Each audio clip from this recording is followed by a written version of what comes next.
नमस्कार, मैं डॉक्टर कंचन सिंह भारत होम्योपैथी में आप सभी का स्वागत करती हूँ।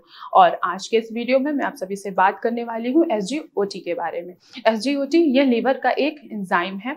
लीवर के दो एंजाइम्स होते हैं, जैसे कि SGOT, SGPT, और इनका क्या फंक्शनिंग होता है। तो नॉर्मली जो SGOT, SGPT जो एंजाइम्स होते हैं ये हमारे लीवर को हेल्दी बनाते हैं, यानी कि ये हमारे लीवर को ठीक करने में हमारी मदद करते हैं।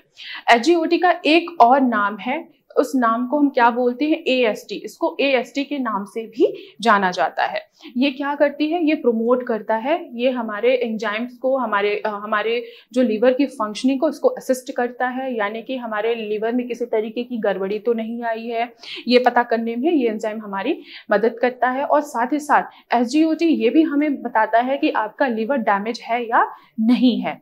एक अगर हम मेल पर्सन की बात करें तो जो SGOT का जो नॉर्मल लेवल होता है वो होता है 8 to 45 यूनिट पर लीटर होता है। अगर वहीं हम फीमेल्स की बात करें तो उनमें SGOT का जो नॉर्मल रेंज होता है वो होता है 7 to 35 यूनिट पर लीटर।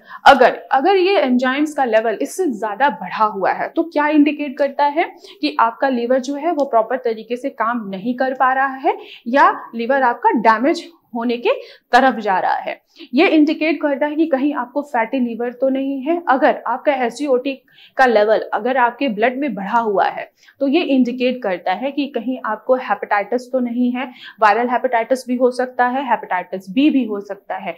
और साथ ही साथ ये और भी इंडिकेट करता है कि क्या ये लिवर सिरोसिस या लिवर फाइब्रोसिस तो नहीं है। अगर ये डिपेंड करता है कि आपका SGOT का लेवल कितना बढ़ा हुआ है। अब हम बात करते हैं कि इसके पीछे के क्या कॉजेज हो सकते हैं।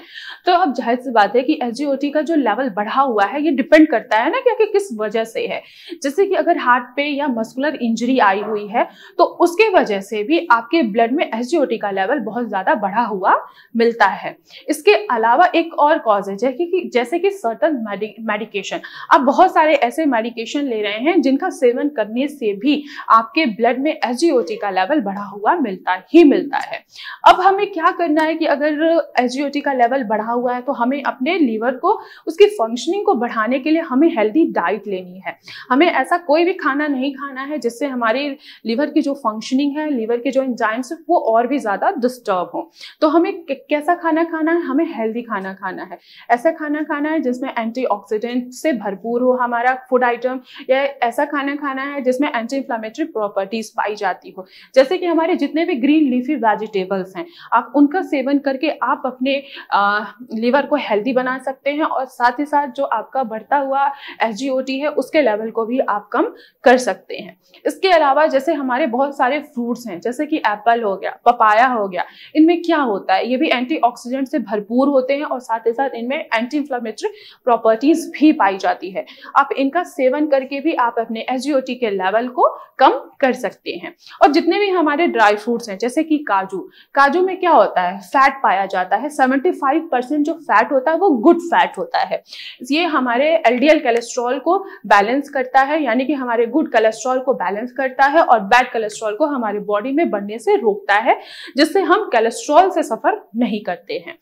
तो आप काजू का भी सेवन करके आप अपने SGOT के एंजाइम्स को, यानी कि SGOT के बढ़े हुए लेवल्स को कम कर सकते हैं। इसके अलावा जैसे कि वॉलनट हो गया, किशमिश हो गया, इनका भी आप सेवन करके आप अपने SGOT के लेवल को कम कर सकते हैं। तो मैं आशा करती हूँ कि आप लोगों को समझ में आया होगा कि आखिर SGOT टेस्ट क्यों होता है और किस लिए होता है। तो आज की वीडियो में बस इतना ही, फिर मैं मिलती हूँ नेक्स्ट वीडियो में। तब तक के लिए धन्यवाद।